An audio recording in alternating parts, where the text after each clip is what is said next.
ലൈലത്തുൽ ഖദർ ആവാൻ സാധ്യതയുള്ള രാവുകളാണ് അതൊക്കെ. 21, 23, 25, 27, 29. 27 കഴിഞ്ഞാൽ നമ്മൾ റമദാൻ ഡിസ്മിസ് ചെയ്തു. അള്ളാഹുവിന്റെ റഹ്മത്ത് വരുന്നുണ്ട്. ഈ ഉമ്മത്തിന് അള്ളാഹു 5 ഗുണങ്ങൾ നൽകിയിട്ടുണ്ട്. റമദാനിൽ ഒരു സമൂഹത്തിന് മുമ്പ് അള്ളാഹു നൽകിയിട്ടില്ല. റമദാനിന്റെ അവസാനത്തെ രാവിലെ അള്ളാഹു പുറത്തു കൊടുക്കുമെന്ന് പറഞ്ഞപ്പോ സ്വഹാബികൾ ചോദിച്ചു, യാ റസൂലല്ലാഹ്, ആ പുറത്തു കൊടുക്കുന്നത് ലൈലത്തുൽ ഖദ്റിലാണോ? അല്ല, ആഖിറു ലൈല. ഒരാൾ അധ്വാനിച്ചാൽ ആ അധ്വാനത്തിന് ജോലിക്ക് വേതനം കൊടുക്കുന്നത് അധ്വാനം കഴിയുന്ന അവസാനത്തിലാണല്ലോ. റമദാൻ നോമ്പ് നോറ്റ അവസാനത്തെ രാവിൽ ഈ ഉമ്മത്തിന് അള്ളാഹു പുറത്തു കൊടുക്കുന്നത് ഈ ഉമ്മത്തിന് മാത്രം അള്ളാഹു തന്ന പ്രത്യേകതയാണ്.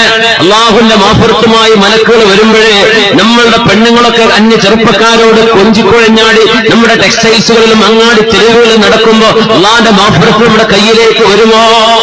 നമ്മളപ്പോഴേക്കും പള്ളിയിൽ ഇറങ്ങി ഓടിയിട്ടുണ്ട്. 27 കഴിഞ്ഞിട്ട് തറാവീഹിന് ആളില്ല, ഖിയാമുൽ ലൈലിന് ആളുകളില്ല, ഇത്തികാഫിന് ആളില്ല, സുബഹി നിസ്കാരത്തിന് ജമാഅത്തിന് ആളില്ല. ഇങ്ങനെ വന്നാൽ എന്ത് റമദാൻ? അതുകൊണ്ട് മുഅ്മിനേ, സൗമുലി, നിങ്ങൾ എനിക്ക് വേണ്ടിയാണത് ചെയ്യുന്നതെങ്കിൽ ഞാനതിന് വളരെ വണ്ണമായ പ്രതിഫലം നൽകാൻ പോകുന്നുണ്ടെന്ന് പറഞ്ഞ റമദാൻ ലഅല്ലക്കും തത്തഖൂൻ.